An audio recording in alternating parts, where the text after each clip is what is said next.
Hey guys, Ramsey here. Welcome to another video. Today we have a beautiful, lovely unboxing video. And the reason I say that is it's beautiful souls in the community that have been very kind to send me some stuff. So obviously, if you've been following the channel, you know I'm going through some shit with the divorce. It can be expensive, it can be time consuming, it can be just soul wrenching. But you know what? One thing I was thinking about yesterday, and then of course today as I did this beautiful unboxing, is even if I lose every single bottle of fragrance in this divorce, even if it's all lost and it all goes away, they can never take away my love for fragrances and the way that a fragrance touches you. And when you really truly understand a fragrance, you also learn not just about the fragrance, you learn about the world and you learn about yourself. It teaches you something about yourself. And that's one of the reasons why I think this is one of the finest hobbies that a gentleman or a woman can have. And the people in this community are just amazing, to be honest with you. I mean, there's no other way that I can say it. Obviously, just like any internet community, you're always going to have the 0.01% that are just shits that I just basically block those folks now. I used to kind of say, oh, I'll never delete a comment, but some of the stuff some people write is just nuts. I'm not going to leave that up there. So outside of the very small, let's say the fat that sits on the top that you can just scrape off, right, with your finger or with a spoon or something. 99.9% of this community is made up of beautiful, beautiful people. I've made some fantastic friends over the last couple of years, and this video is kind of a prime example. Two people reached out. One is Jed, and the other is David. David gave me the biggest of the haul we're going to discuss today. David also very generously sent me a bunch of cigars because he heard in one of my videos that I like to have a stick every now and then. And so he said, hey man, I got like 1,000 cigar collection. I'd love to send you some cigars. Did that out of the kindness of his heart. And some of these are awesome. I mean, I kind of looked him up and just to see, he's got some great taste. So I am extremely excited to get to know some of these and enjoy, lay back and just enjoy life, you know, with a good cigar, the cool weather. It's January here in Texas. What more can you ask for? You know, life is grand, life is good, life is beautiful. And so thank you, David. That's very, very, very, very kind of you. So I know this isn't a cigar channel, this is a fragrance channel. And so along with those cigars, he sent me a bunch of stuff. There are a bunch of samples and there's some full bottles here as well. But the first thing I want to mention is the attention to detail. So he actually reached out and said, hey, one of the things I'm going to send you is a cap, because he noticed one of my bottles was a tester and did not have a cap. He said, hey, I've got an extra cap for this fragrance that I want to send to you. And because he watched one of the videos where we discussed it, it's this. It's Michael Kors. Well, excuse me. This is Michael for Men by Michael Kors. This is discontinued. This is from 2001. This fragrance, this is how my bottle was. Obviously, the cap absolutely fits perfect, mate. So thank you. You know, that kind of attention to detail and generosity you don't get from the average person. You turn on the news and they always make it seem like everyone's fighting against everyone for any reason, you know. And I think that's part of how the elites really stay in power, is that they keep the masses fighting amongst each other over stupid shit. Social status, religion, you know, sexuality, whatever they can keep you fighting over, so that, as George Carlin said, they can keep going to the bank, right? And so it's interesting when you actually get into these communities and people start to know you and you see that it's not all like that. It's not just one side over here and one side over here banging heads, right?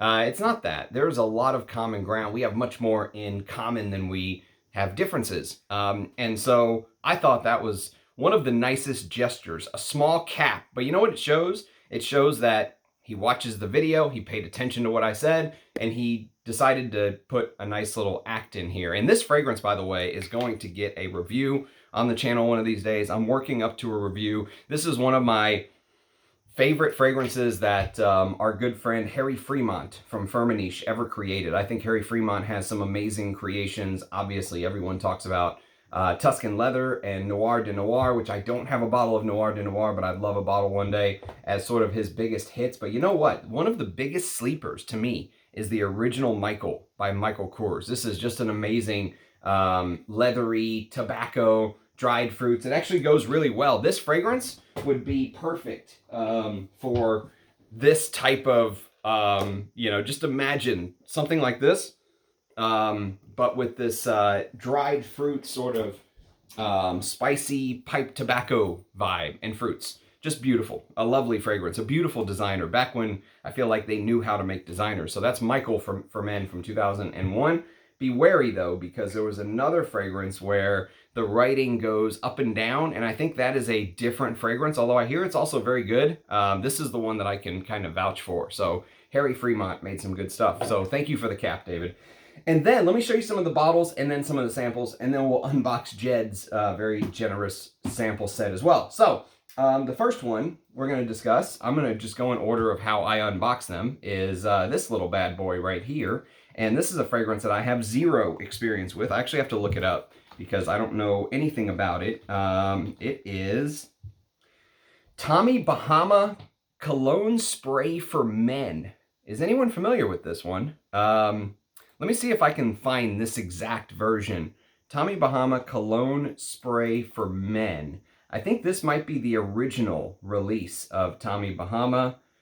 Tommy Bahama for Men Cologne. This must be the 2005 version. Discontinued. Okay, so this is discontinued. And this is, who created this? Copyright 2008, Tommy Bahama Inc.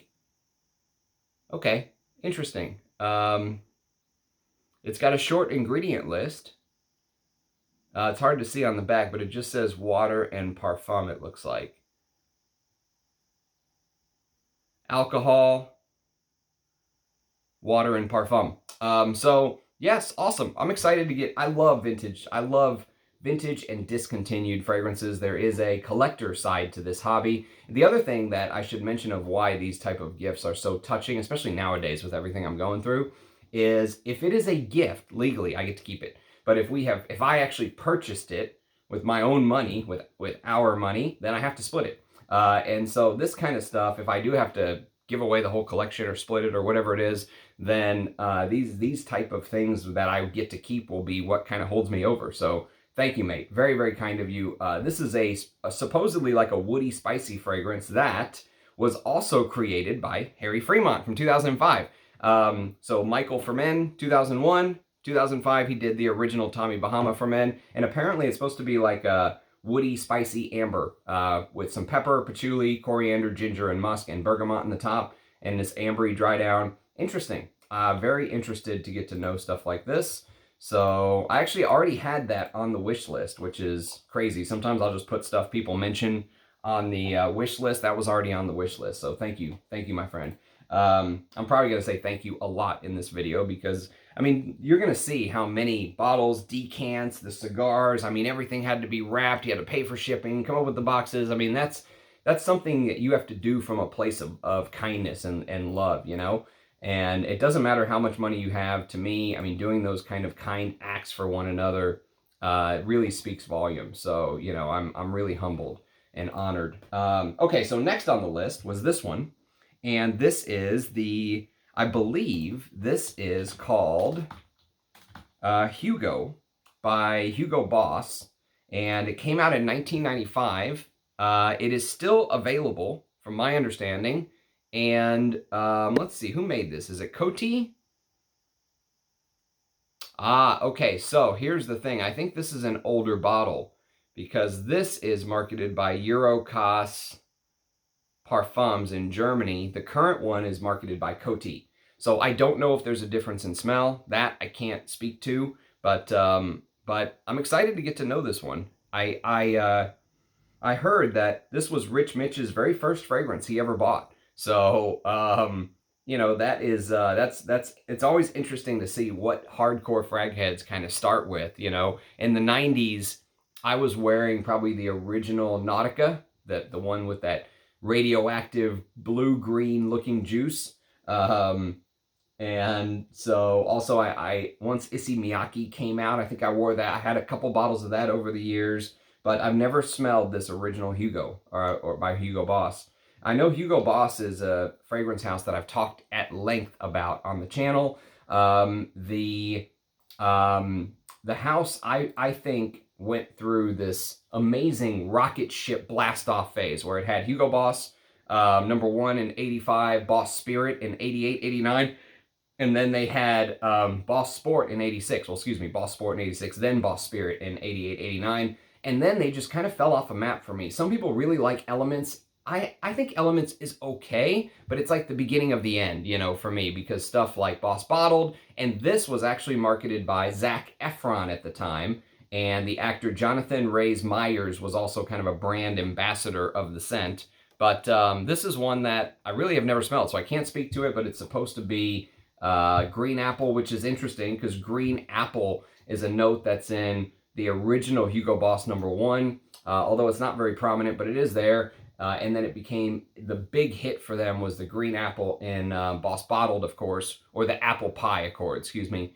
And, you know, this has that. So Boss kind of sticking to its roots, if you will, with cedar leaf, mint, pine needle, grapefruit, thyme, basil, rum, cedarwood, lavender, sage, carnation, geranium leaf, jasmine, fir balsam, moss, vetiver, sandalwood, and suede. Bob Aliano is the perfumer. I know nothing about Bob or his work, but excited to get to know this. Even though this is now kind of seen like a dime a dozen fragrance, the fact that this is the older version and I've never smelled it, I'm excited about stuff like this. So again, thank you, David. Probably the one I am most excited about. I'm going to tip my hand early here. Probably the one that I am most excited about. And it's funny because I actually already have a bottle of this, but this is the vintage, the proper vintage bottle of this. And this is kind of a spicy, woody, heavy on the dihydromercenol take on a fresh fougere from 1982, created by one of the masters, Pierre Wagnai, one of my favorite perfumers. This is Drakkar Noir. So this is the OG bottle. And you can tell by the cap, the sprayer, everything. This is the version that apparently, from my understanding, had more patchouli in the base. They really toned the patchouli down after the first run of the fragrance, which I think this is a first run bottle. I'll have to check Raiders of the Lost Scent to make sure, but I think this is like an original bottle, which this stuff is very special to me, if that's the case. Because I have a Cosmere bottle, so now, I forgot who's marketing it now, but back in the day, it was marketed by Cosmere. And so I have a Cosmere bottle, but you can see kind of the difference between the more modern bottle and the way that they used to look. And so, yeah, it's interesting because my Cosmere bottle actually has a different address. So the older one he sent me is 9 Avenue Matignon in Paris. Mine is 16 Palace Vendôme in Paris. Distributed by Parfums Guy Laroche Cosmere. Distributed USA by Parfums Guy Laroche Cosmere. Okay, interesting. Either way, excited to get to. I need to do a vintage. This one will definitely get a vintage Hall of Fame review. So again, what's so special about this is even if I end up losing this, I still have the fragrance. So it's awesome. Thank you, mate. Okay, next on the list is going to be a fragrance that I heard some bad things about, but I've never actually smelled it. So I can't, you can't trust other people's nose. You always have to trust yourself, even if it's someone that you trust. I always feel like you have to trust your own nose. You can kind of take things here or there, but this is a discontinued fragrance, again, from the house of Lancome. And this is called Miracle Homme. So this is Miracle Homme by the house of Lancome. And Lancome has some fragrances that I actually really rate, believe it or not. Probably one of my favorites is this little bad boy right here. This is Quia de Lancome, which I'll review one of these days. This is an amazing floral leather.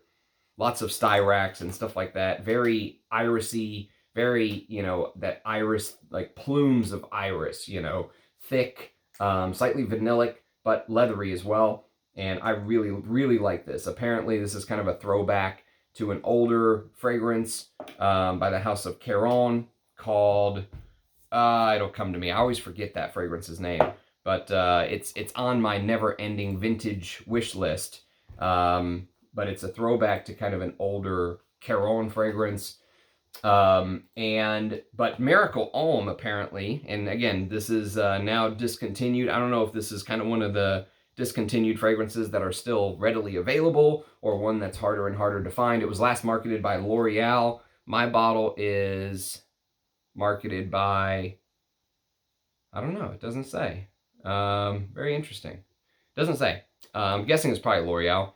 But this is kind of like a woody, fresh fragrance that has a very interesting note of maple leaf in the top. I talked about a maple leaf note in, here, let me grab it real quick. Hang on.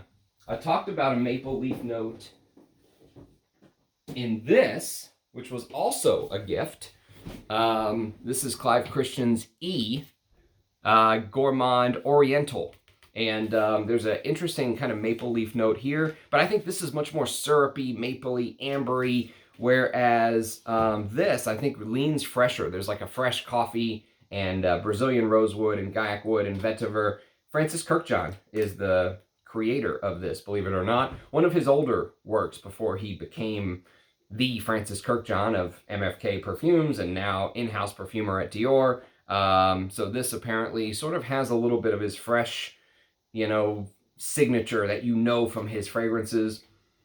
So I'll be interested to get to know that. Miracle Homme. And then we have a couple more bottles, and then we'll get to the decants. Some of the decants are maybe the most exciting because there's some vintage decants in here that I'm just like, oh, I can't wait to talk about them on the channel. I've been wanting to wear and talk about some of these for a long time. But first, a couple more bottles. This is, first one is going to be a Bvlgari fragrance, and this is called Bvlgari Pour Homme Extreme. Extreme. Bvlgari Pour Homme Extreme. And so this fragrance is another one that I've heard a lot about, never smelled. Let's see if I can look it up. Bvlgari Pour Homme Extreme. $19.99. It is still available for purchase. It's being marketed by LVMH, and I don't know about this bottle. Distributed by Bvlgari, Italia, SPA, Roma. Hard to tell. Hard to tell if this is an older bottle or what, but it could be. I mean, you can see the dent in here. It's supposed to be kind of a fresh, citrusy, woody fragrance with a very interesting tea note.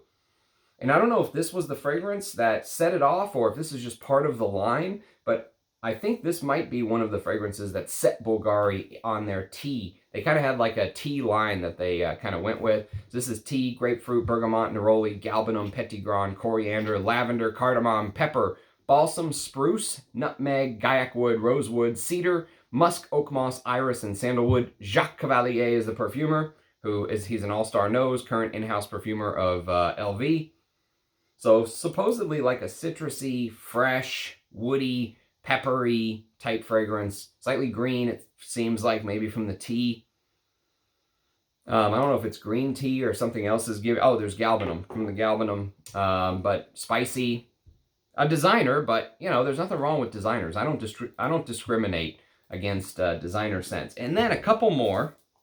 So this is a splash bottle, so I have to be careful with it. But this is from the Fragrance House, which used to be well respected. Now people kind of look at it, I think, as a, I think people kind of look at it as like a lower brand. But this is a discontinued Stetson fragrance, and I actually really like the Stetson that I have. I think I have the Stetson Original, which I'll do a review on that. That may be discontinued as well, but this one's called Stetson Country. And Stetson Country is from 1998. It's bergamot, freesia, moss, and woody notes. I don't have a perfumer on it, but I can tell you that Stetson is a house that I think gets overlooked by many because of the price, because they used to be sold at, you know, like cheaper. Let's see if I can find my stick. Okay, there go all the samples. Hang on, let me pick these up.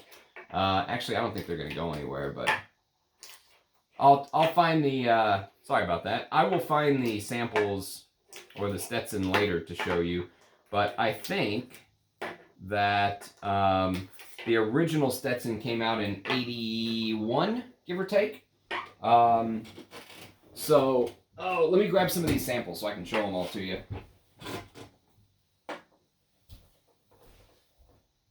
All right, this is just kind of a chill video where we can sit back and talk about a bunch of fragrances, so no harm, no foul. And if I missed one, I'll grab it later. So, yeah, Stetson Country, I'm excited to try. Where is that other Stetson? Ah, here it is. So this is Stetson Original. There you go. Which I think this is a very overlooked fragrance. You know, it competes a lot with...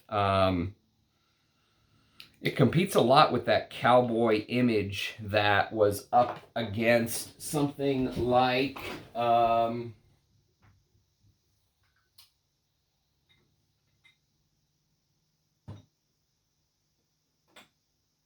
maybe I don't have it. Thought I had it up here.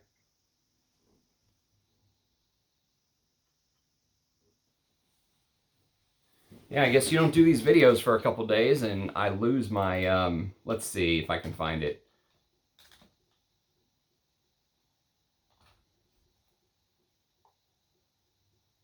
So Josephine Catapano was the perfumer, I think.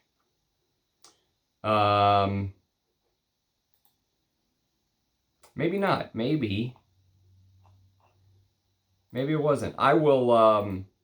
I'll have to come back to that. But there was another fragrance that that was really, oh, Chaps. I believe it was Chaps. Let's see.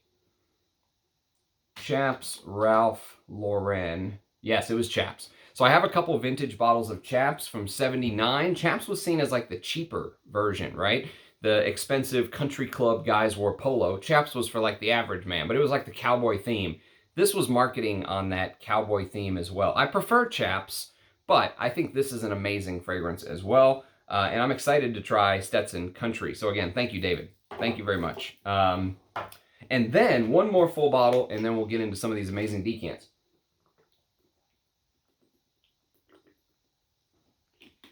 So the last full bottle is a bottle of a fragrance that I absolutely adore.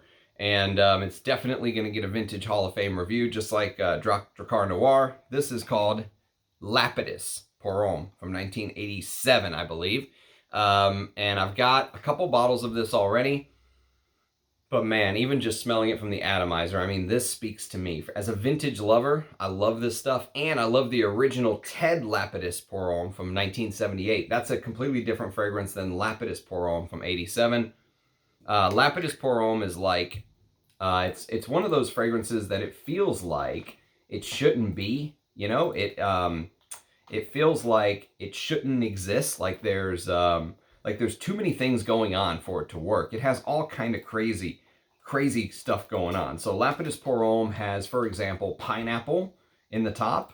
And no, this is not a Ventus, but it has pineapple, lavender, basil, bergamot, juniper, tarragon, lemon. Then you get that honey, and the honey hits like 80s honey. Like if you like Hugo Boss #1, the honey in this hits very similar to that, with orris root, caraway, jasmine, lily of the valley, petitgrain, pine. So there's a green pine note that also is very reminiscent of the 80s.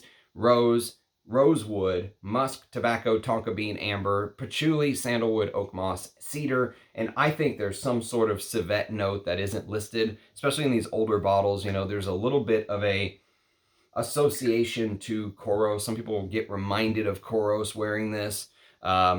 It could be partially that animalic honey, but I think there's also some animalic civet or something like that. And, you know, one of the, or animalic musk, I don't know, but there's something in here that's definitely animalic and can, especially these older bottles, which this one is. But even the new ones are still quite good. I have a comparison video on the channel, I believe, of the vintage to the modern. So if you want to check that out, you can. But this is absolutely going to get its own Vintage Hall of Fame review on the channel one of these days. Okay, so let's talk about these decants. So the first one that I really want to show, because I am extremely excited. This is a fragrance that has been on my mind, in my mind's eye for years. I've never been able to score a bottle at a fair price. I would love a bottle one day. And this is from the house of Ralph Lauren, and it came out the year that I was created, or born, 1985. It was last marketed by Cosmere, and it is called Monogram. So Monogram is kind of one of the, look at the color of that juice, by the way, that purple juice. Very reminiscent of Purple Label by the same house, but not in smell, sorry, with the purple juice, I mean. But this is like a woody, earthy, lots of oak moss, it feels like, in the base. Very scratchy, from my understanding, earthy, leathery, woody, masculine fragrance from the 80s. So right up my alley. Extremely excited to talk about Monogram on the channel. And then the other one that I am just as excited about to get to know, to wear and get to know, is this little bad boy right here. and this is called Gray Flannel. So Gray Flannel kind of gets shit on by the, you know, newer YouTube folks, let's say. The folks that I think they don't really have a proper understanding of vintage fragrances. I think they kind of shit on Gray Flannel, mostly because I don't think they understand it. I don't think they understand vintage perfumery. And my personal opinion is I don't think they give it enough credit and enough chance for the complexity that it has. You know, the florals in Gray Flannel, the green galbanum, like you're sitting on a hill overlooking, you know, this beautiful just Irish countryside, the violet, the narcissus, the geranium, the neroli, the mimosa, which can give it, the mimosa gives this fragrance something slightly powdery, you know, almost leaning towards iris, without being iris, but there is violet. So there is an iris violet association here with rose. The sage keeps it very masculine. Sage can sometimes smell slightly leathery, herbal. Actually, there is iris in here. Sorry. There also is iris. So that's where probably that iris feel is coming from. The powdery, you know, vegetal iris is kind of what I get in this. This is very green, you know, even though it's Gray Flannel, it's very green. It comes in a green looking bottle. It's discontinued now, believe it or not. So this is actually an original from, this is the original Apoca batch from my understanding. And so I'm very excited to get to know it. And you know what, that almond-like dry down, if you put this, because it has this almond feel in the base with the vetiver and cedar and oak moss and tonka, but that almond bit, if I close my eyes and spray this, I could easily see this as a Guerlain. I'm not kidding you. I mean, this has the quality and the complexity of a Guerlain. I think because the newer batches turned into a drugstore fragrance, it didn't have the quality of the ingredients, but the formula, the complexity of the formula, this is definitely getting a Vintage Hall of Fame review. And I have multiple bottles of this, but I do not have an original Apoca batch. So that is very exciting. So again, thank you, my friend. And then those were the two bigger decants. Let me show you some of the smaller ones, which are just as amazing, to be quite honest with you. Some of these are vintage. Some of them are modern. So this is just kind of a mixture. I'm just going to throw some of these at you so you can kind of see what's going to be coming up on the channel, hopefully. I have a lot of content that I want to do and just never enough time, to be honest with you. I love making these videos, love interacting with you all, love fragrances. You know, it's kind of one of the highlights of my day. So the first one is a fragrance house that I just did a video on for the very first time on the channel like weeks ago, a couple weeks ago. It's from the house of Olympic Orchids, and this is called Night Flyer. Now, what's interesting is Night Flyer was actually originally supposed to be zoologist's bat, okay? Which I haven't reviewed many of the zoologists on the channel individually, but I've talked about every single one almost that I can, I mean, the whole sample set in live streams, excuse me. So if you go to my live streams, you'll see multiple zoologist live streams where we talk about each and every fragrance. And then the ones that I have not done that for will be getting full reviews. Like, you know, for example, Sacred Scarab is slightly newer. I'm going to give a full review to that. Night Flyer was originally a zoologist fragrance called Bat. Rumor is that Victor Wong wanted to change Bat into a fragrance that, or wanted to change the composition of the fragrance. And the creator of Night Flyer basically said, no, I don't want to do that. I want to keep my fragrance intact, if you will. And so the rumor is that, oh, who was it? It was, let's see, it was, the original perfumer was Dr. Ellen Covey. Okay, she was the perfumer and owner of Olympic Orchids. But what he ended up doing is he ended up bringing in Prin Lamros. Excuse me, too many names today for me to keep up with everything. But Prin Lamros came in and changed it and reconfigured the fragrance, reformulated it, if you will. And so the new bat is still quite good, but it doesn't have the sort of strange, decrepit, vampire-like feel of the vintage from my understanding. So I'm excited to get to know this. I'll do a full review of Night Flyer one day, or as close to a full review as you can get off of a decant. And then we have this little bad boy, which is called, what is this called? Let me look this up. So this one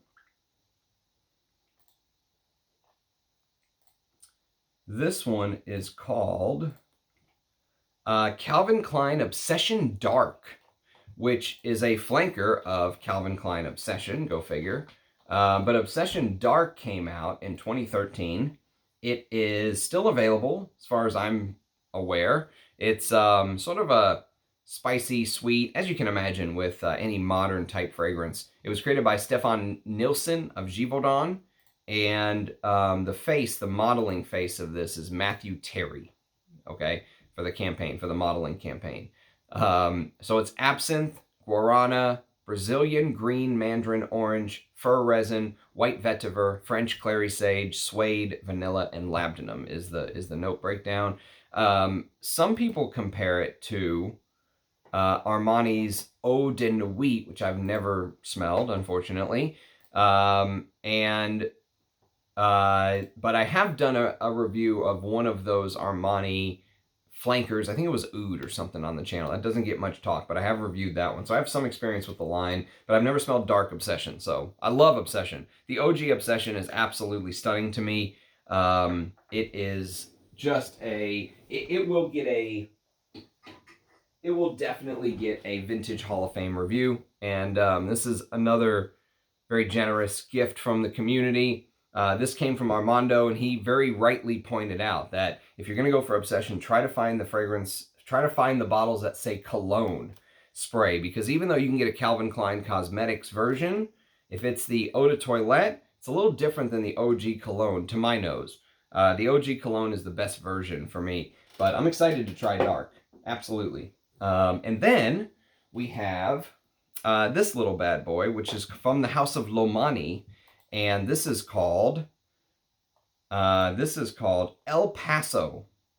Is anyone familiar with El Paso? It's completely new to me, although to be fair, I don't have very much experience with the House of Lomani, but this came out in 1993, if I'm not mistaken, and I think it's still available for purchase. It's supposed to be like a spicy, woody, green, earthy, citrusy fragrance that has eucalyptus, which is a note you don't see very often in perfumery, although I did review Creed's Royal Mayfair on the channel, so you can go check that out if you're interested in learning about a fragrance that has that eucalyptus note. But it's lavender, thyme, eucalyptus, bergamot, lemon, juniper, clove, nutmeg, jasmine, cedarwood, sandalwood, oak moss, ambergris, and musk. So apparently I don't know if the older batches had real ambergris or what. I know Lomani is a cheaper house.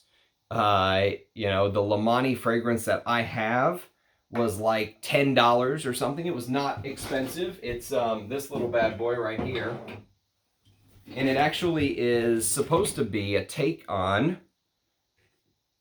Drakkar Noir. And so this, though, what's interesting is, even though it is supposed to be as close to Drakkar Noir as possible, it really kind of smells a little bit like a flanker.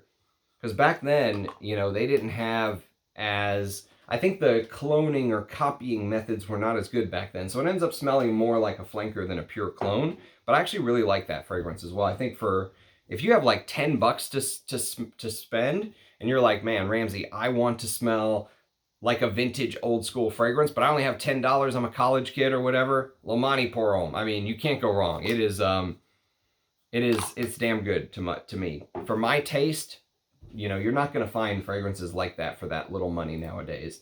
Okay, so that is El Paso by the House of Lomani. And then we have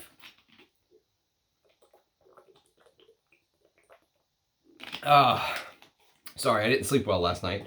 So I'm kind of tired, but this is Alexandria Fragrances, which I usually don't talk about clones on the channel, but maybe I'll make an exception if I find one that's just crazy enough. But this one's called Zebra, and Zebra is supposed to be a clone of Dolce & Gabbana by Man, which I actually have a bottle of. So there will be a full review of By Man one of these days for sure. I don't know if I'll ever talk about a clone on the channel. I think it's just something I want to stay away from, but I really do appreciate that. And then Another Alexandria fragrance. This is called Dapper 1959. And so Dapper 1959 came out in... wow, Alexandria has a lot of fragrances. Dapper 1959, Parfum Extrait. Interesting. An Extrait version of an Alexandria. I've never heard of that. No clue when it came out. It's leather, black leather, lavender, lemon vervain, musk, patchouli, pepper, Sicilian citrus fruit, star anise, talcum, and vetiver. I think some people are comparing this to green Irish tweed. I don't know. I've never, I don't know what the comparison of this is supposed to be. I was trying to see if I could read it in the comments really quick. It's supposed to be an original creation based upon a barbershop fragrance from 1959. Okay, that's interesting. Maybe like a Brut or something like that. Maybe this is one I might review because it's not a pure clone. It's supposed to be something different. Okay, that's interesting. Okay, next on the list we have Afnan, and this is called Highness 3 Green. I don't know anything about this. I don't think I have reviewed any Afnan fragrances on the channel. Not that I know of. Unless I sleepwalk through it here. Highness 3 Green. Oh, okay, this one's discontinued. It was originally called His Highness. Bergamot, cypress, lavender, black pepper, cedarwood, galbanum, petitgrain, leather, oak moss, and oud. This is a house that, I don't know, I've heard some mixed things about it. Some people say, no, it's a cheap, just house that you want to avoid, but other people say good things about them, so I'm willing to give anything a try. I don't discount anything. I mean, I try pretty much everything, so I will definitely give that a shot. And then we have this little bad boy, which is from the house of Amouroud, and if you've been following my channel, you know that I do own one Amouroud fragrance, and it's kind of a little bit of a clone on, not a clone, but a take on Tobacco Vanille, and it is called Oud Tabak. So Oud Tabak is the only Amouroud I own. The Perfumer's Workshop is the one that makes these Amouroud fragrances, if you will, and so Sunset Oud is tobacco flower, rosemary, yuzu, myrrh, lavender, white vetiver, white leather, amber, and oud. I wonder how they made that white leather accord.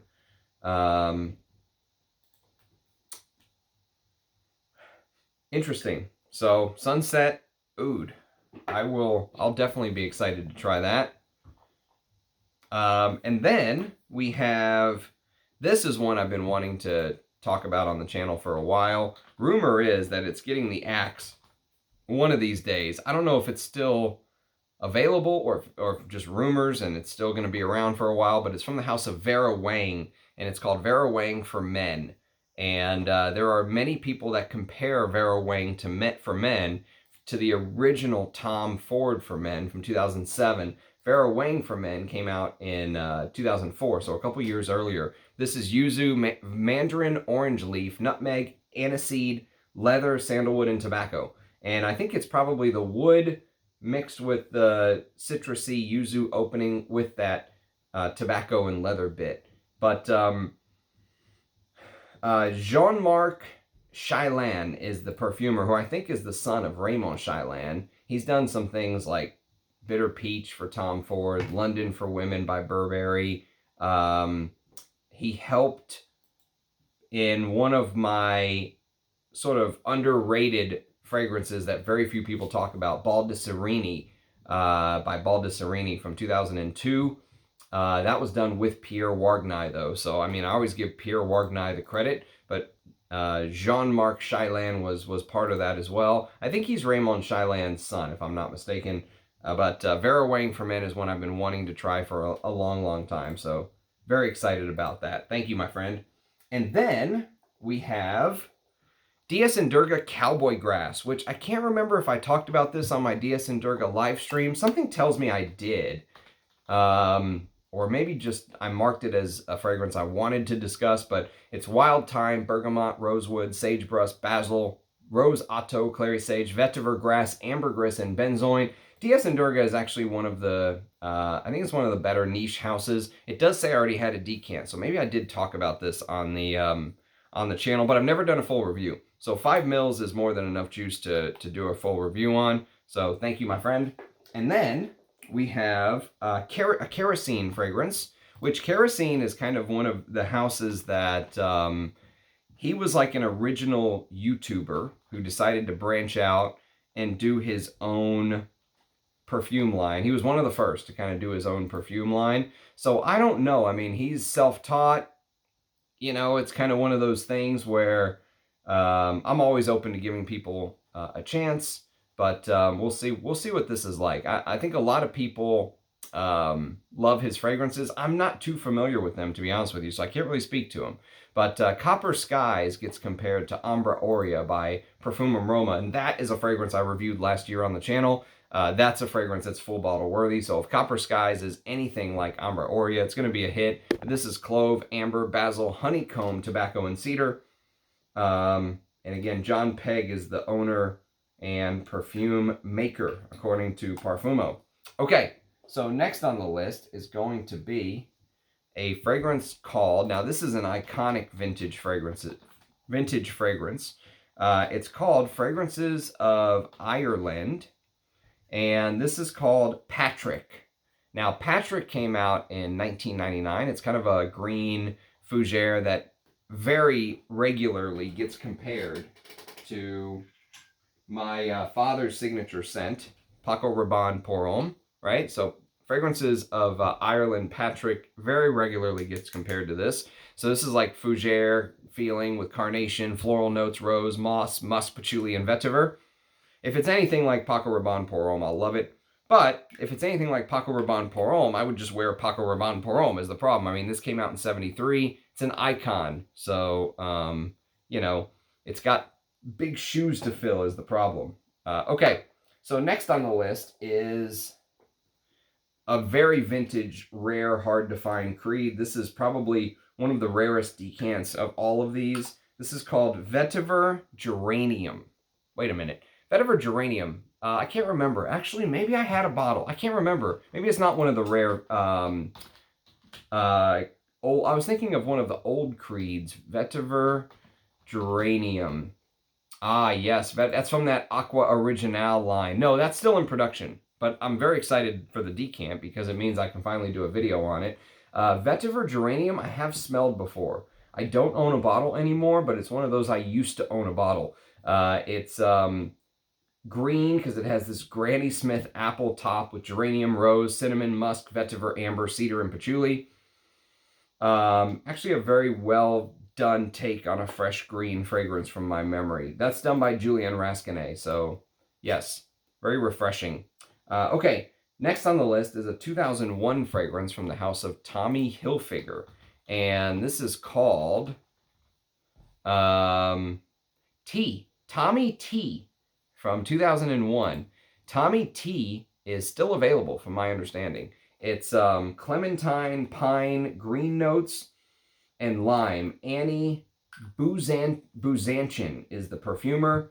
And Tommy T is kind of a fragrance from my understanding that is really reminiscent of the early 2000s. Very fresh, especially with that clementine and green notes and lime and just a very fresh, fruity-like fragrance. So playful, you know, not my kind of fragrance, but I'm always willing to give something a chance.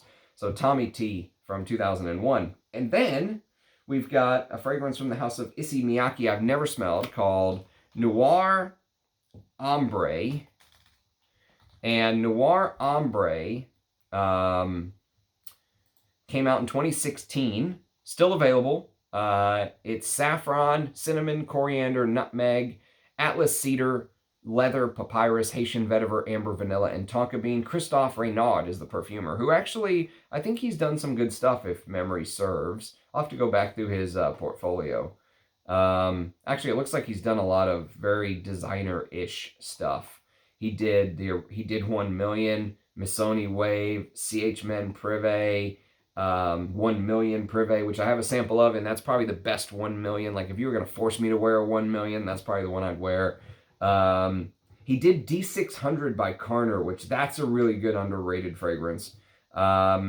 He did Scandal Pour Homme from Jean-Paul Gaultier from 2022. He did some Penhaligon. So he's been around the block, but a lot of design. He did YSL Myself from 2023, which is just...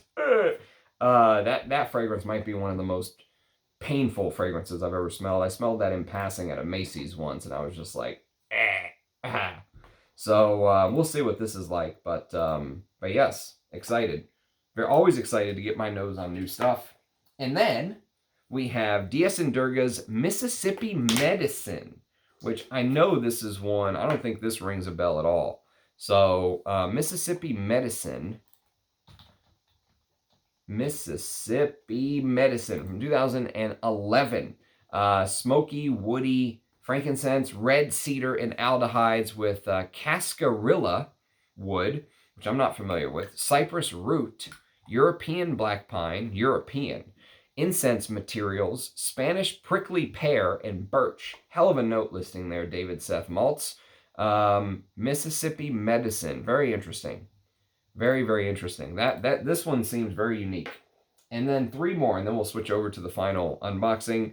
Burning Barbershop by DS & Durga. This is one that I'm really excited to try, kind of in the sort of in the heat, if you will. And Burning Barbershop, as you can imagine, is supposed to be a very interesting take on a barbershop fragrance. And so Burning Barbershop came out in 2008. It is hemlock fir, lime, spearmint, lavender absolute, Turkish rose, tuberose, burnt oil, hay, and vanilla. And so it's supposed to be a very unique take on a barbershop scent. So excited to, that was on my wish list already. So well done there. Well done, David. And then we've got a couple more here. One is Lancome Hypnos, which I've never smelled. I've wanted to smell and do a video on for a long time. Hypnos is sort of, I think, Lancome's maybe most, maybe popular, maybe well-known. Let's see. Is this Hypnos or Hypnos Homme? I'll have to ask him. I'll have to verify. If it's just Hypnos, this is the woman's version from 2005. Passion flower, gardenia, jasmine, vanilla, and vetiver. I'll have to ask him. I'll have to verify if he meant Hypnos Homme. And then finally, we've got Bowmakers. This is a DS & Durga I've been very, very excited about. So Bowmakers is kind of a fragrance that's supposed to have this varnish-like note, this violin varnish with mahogany wood, air accord, colophony, cypress, maple wood, tree resin, cedar, and moss. Supposed to be a very, very niche fragrance. So I'm very excited about Bowmakers. That's one that'll probably get pushed to the front of the line. Okay, so again, what can I say? 48 minutes of talking about fragrances that he sent, either in full bottles or decants. Thank you for everyone who kind of lets this channel be what it can be without, you know, me pouring all of my financial resources into it. You guys are absolutely amazing. And so very blessed to have people like you in my little community. So thank you, David. And then, not to underscore Jed's kindness, but thank you, Jed, for this as well. I have not unboxed this. I unboxed the other one because there was so much wrapping and stuff. I didn't want to sit here forever unbox. We'd probably still be unboxing if I did it on camera. But this, Jed very kindly reached out and said, hey man, there's a handful of fragrances that I would like to send you. So let me pick a couple decants. Let me get some decants together and I'll send them to you. And so what he did is he sent me 3 or 4 decants here. And one of them is a Guerlain that I've been wanting to get to know for a while. This is one that's probably going to be a bottle for me. It is called Arsène Lupin. It used to be known as Arsène Lupin Dandy, okay? Now I think it's just known as Arsène Lupin, and I think it's discontinued. Now, just because it's discontinued now does not mean it will be discontinued. Guerlain is like the king of discontinuing and then bringing something back in a different name. This is Brazilian rosewood, pink pepper, bergamot, violet, frankincense, cardamom, sage, guaiac wood, patchouli, sandalwood, and leather. And Jean-Paul Guerlain is the perfumer. It was originally part of the Les Parisiens collection, Les Parisiens, excuse me. In 2011, the name of the fragrance, they dropped the dandy and just went with Arsène Lupin, apparently. So that was on my wish list. So that is a pure home run. I can't wait to get to at least do like an early impression video on that. And then we have this little bad boy, which is Trolls. I'll have to look this up. I'm not familiar with this one. Trolls. Trolls. I'm not familiar. I'm not sure what this is. Trolls. I'm gonna have to get with Ged and have him remind me of what this is. Apologies. And then we have Chamade pour Homme. So this is the pour Homme version of Chamade, which is another one that I think is a full bottle. I mean, it's one that I would have, if money was no issue, I would blind buy this. I think it's discontinued. Chamade Homme, as they call it. Chamade Homme. It's black pepper, Italian bergamot, violet leaf, hyacinth, nutmeg, vetiver, leather, and precious woods. Looking at Parfumo, they compare it to Portrayal Man. I seriously doubt if that's true. I'd be shocked if in 1999 they put out something that smelled like Portrayal Man. But anything's possible. You know, Portrayal Man definitely has a little bit of that throwback vibe to it. So yes, Chamade Homme. That's awesome, Ged. Thank you, my friend. That was also long on my wish list. And then we have a very rare Creed fragrance, which is one that doesn't get a lot of talk. Apparently, it came out in 1975, according to Parfumo. And it's supposed to be like, you know, a fresh, spicy take on a Creed DNA. Kind of a woody fougere with also this fresh spiciness. It's bergamot, lavender, clove, and stone pine in the base.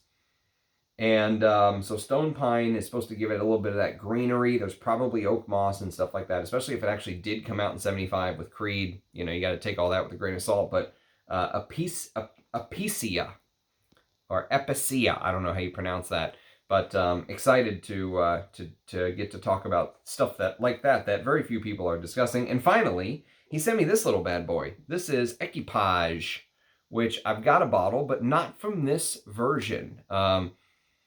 And so Equipage is one of those Hermes fragrances that I've always had like a love-hate relationship with. You know what I mean? Part of me, I really love Hermes perfumes. I love how it's constructed, but I struggled a little bit with Equipage, to be honest. And even though it's a leather fragrance as it dries down, you know, it's a spicy, woody, slightly leathery fragrance. I struggled with it, and I almost think that Equipage Geranium is easier for me to wear, which usually I love the vintage stuff, but when something like this is, when the vintage one is even hard for me to wear, I could totally see how, you know, some people refer to this as old manish.